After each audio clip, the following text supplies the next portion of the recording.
Welcome back to the Decipher podcast. I'm here with my colleague Lindsey O'Donnell Welch, and we're going to talk a little bit about the Qakbot botnet takedown, which happened yesterday as we're recording this, Lindsey. And um, in my experience, this is one of the larger I wouldn't call it a surprise, but it was one of those sort of holy crap moments when I saw the DOJ release yesterday afternoon. Because for a number of reasons. One, Quackbot has been around for a really long time. It was the first thing we said to each other when we saw the news, like, holy cow, this is a really old botnet they finally got. And some of the tactics the FBI used to take this down are not unique to this case, but they haven't used them in a lot of cases, and they're things that the research community and the enterprise security community have been a little bit leery of in the past, specifically uninstalling malware on victim computers, which has been a really controversial tactic for a long time. Effective, but controversial. So, Yeah. um, what can you tell us about sort of the history of Quackbot and why this is such a big takedown? Yeah, yeah. And I think I said this to you yesterday, but like I love to see good news like this in the Yeah, cybersecurity space, especially as a reporter kind of covering this space. But the botnet has been around, as you said, for a while. Like I think it was created in 2008. And it's really been used for everything: ransomware, financial fraud, crypto mining, like you name it, all these different malicious kind of uses. And I think I listened to the video that FBI Director Chris Wray talked a little bit about kind of the takedown. And he said that this was one of the biggest FBI led botnet takedowns to date so far. yeah, So I think that it's really significant, and this is huge. Just looking at kind of the number of infected computers worldwide that they had been able to identify. I think he said it was like 700,000. yeah. That's a And lot. that, yeah, and that's like 200,000 in the US. It includes that. So just the sheer number of infected devices is crazy. And that's just at the time of the takedown. If you think back 15 years to the history of Quackbot, I'm sure we're talking about multiple millions of infected machines over that time frame. Yeah, yeah. So I mean, this has been going on for a while. I would love to hear more details if they come out about kind of the operation and how behind the scenes what was happening in this takedown. I know that obviously Yeah, involved the U.S., but then I think like France, Germany, the U.K., the Netherlands, Romania, Latvia. I think a lot of different there were different people who were involved in this. And this is also something that the security research community has been tracking and has dedicated a ton of time and effort yes, into kind of studying. So I yeah, think a lot of people are really excited about this. yeah. And it's not just Quackbot itself that taking down a botnet is one thing, but Quackbot is one of those weird things like Emotet that's acted as a dropper or installer for other pieces of malware and ransomware. So if you had a Quackbot infection in your network, that was a problem, but it could ramp up to a much bigger problem because it could install Black Basta, some other ransomware, or some other banking Trojan or info stealer or something like that. And it also had this weird, I don't know if Quackbot was the first one that did this. I think it might have been to sort of hijack email threads in the inboxes of victim computers and sort of reply to those with what looked like legitimate replies. And it turned into this whole BEC thing. It was a very clever tactic, and a lot of other malware and attackers have adopted that over the years. So, this is a pretty big operation.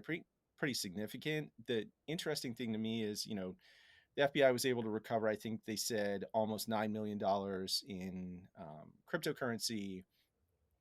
I didn't see any arrests. I saw no arrests named in any of these countries. I don't know if those will be coming later or because in a lot of these cases, I'm sure that the FBI and the other law enforcement agencies knew where this infrastructure was for quite a long time. They knew where the victim computers were. They probably know where the perpetrators are too. But my guess is that they're probably in countries that Western law enforcement can't reach. We're probably talking about Russia or affiliated states, if I had to guess.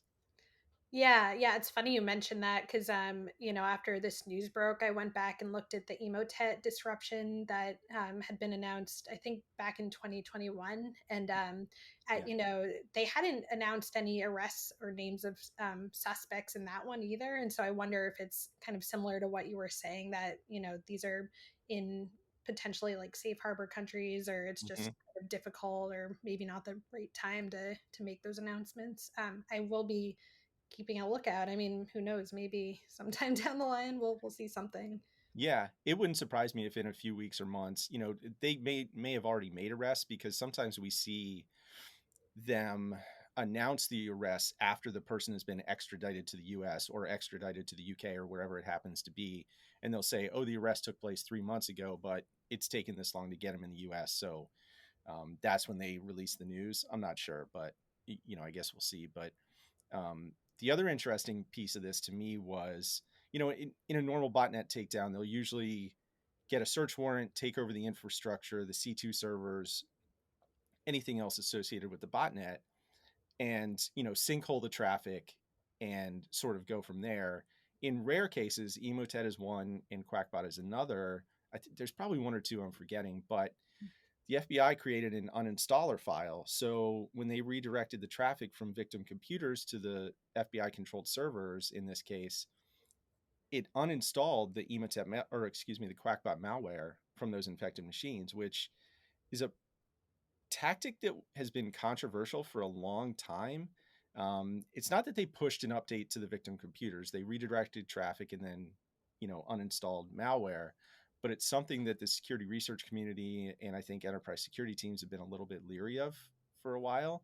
Yeah. Um, and I've had some questions about it, but I don't know how else you're going to get that malware off of 700,000 machines, honestly. Right. Yeah. It's interesting, and I know they have to like obtain a court order in order Yeah, to do that. So there's kind of a lot of behind the scenes things and processes that happen. yeah, I would love to be able to better understand kind of how that yeah, works, and but so much of it is so secret because this is such a big operation, and um, like you said, just the sheer breadth of the disruption. I think something like this, unfortunately, like that's something that would be needed. So yeah. I don't. It is. I don't see another way to go about it. Honestly, like you're not going to go knock on 700,000 doors and say, "Hi, we're here. We're from the government. We're here to help you uninstall malware." That's not going to happen. Yeah, Um, and a lot of those computers were outside the U.S. Only 200,000 or so are in the U.S. So how else are you going to accomplish this? But it'll be interesting to see, how else it plays out and whether fallout from it there is, because I looked at the search warrants and the affidavits and everything, and it's mhm. so redacted. There's, Yeah, as those things are, it's just like big black boxes. Like all you can see is like the court name and sincerely yours, and you're just like, yeah. okay, Just cool. give us something. Yeah, just literally anything. Like what Yeah. server farm were these in? Anything, but they have to do it that way. That I understand, but it's frustrating for us. But Yeah. And like, I think one other thing to make note of is, we're, you know, as have seen in previous disruptions, like this is a disruption. It's not like the end of yeah, that's a time good point. for Quackbot. That said, I think that one big thing in cybersecurity is not like it's impossible to eliminate things, but it's possible to make it extremely difficult for the cyber criminals or for the threat actors. And I really think it's going to take them a while to rebuild their infrastructure and kind of get back on the horse there. So I think this was definitely a win in that regard, that they're making it a lot more challenging for the cyber criminals. And hopefully we won't hear Quackbot in the news for for a Yeah, while. We'll yeah. see. I agree. I mean, it's great that they took away their toys, but as you said, they can always rebuild. It could take a while. I do remember, 10 or 12 years ago when botnets were a really big problem. There were several that were taken down 3, 4, 5 times, by Microsoft or other research teams or the FBI. And then they just kind of rebuild. And then, if you don't get the people behind it or you don't get access to the core infrastructure, then it can just pop up again, in some other form. Yeah, yeah. And that said, I'd be curious to see, like, now that there's so much more international collaboration between Mhm. different law enforcement agencies. And, we talked before about the different countries that were involved in this. Like, if that is making it more difficult for cyber criminals to kind of survive these takedown efforts, just because government agencies are working faster and they're working better together. So, um, I'd love to see where that goes. I think that's definitely true because that's a relatively recent development.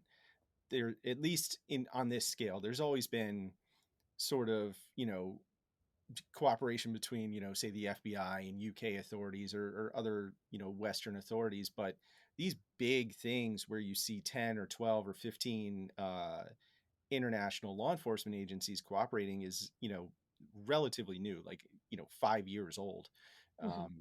And they've had a lot of success with it. We've seen some big ransomware takedowns, some recoveries of stolen cryptocurrency, some takedown of cryptocurrency exchanges, that sort of thing.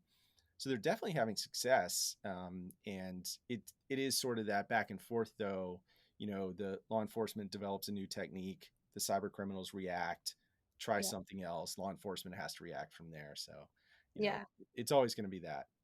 It's always going to be the whack-a-mole game, as they Absolutely, like to say. it's so true. Yeah. Yeah. All right, Lindsay, thanks so much for joining me. I appreciate it. Awesome. Thank you. See ya.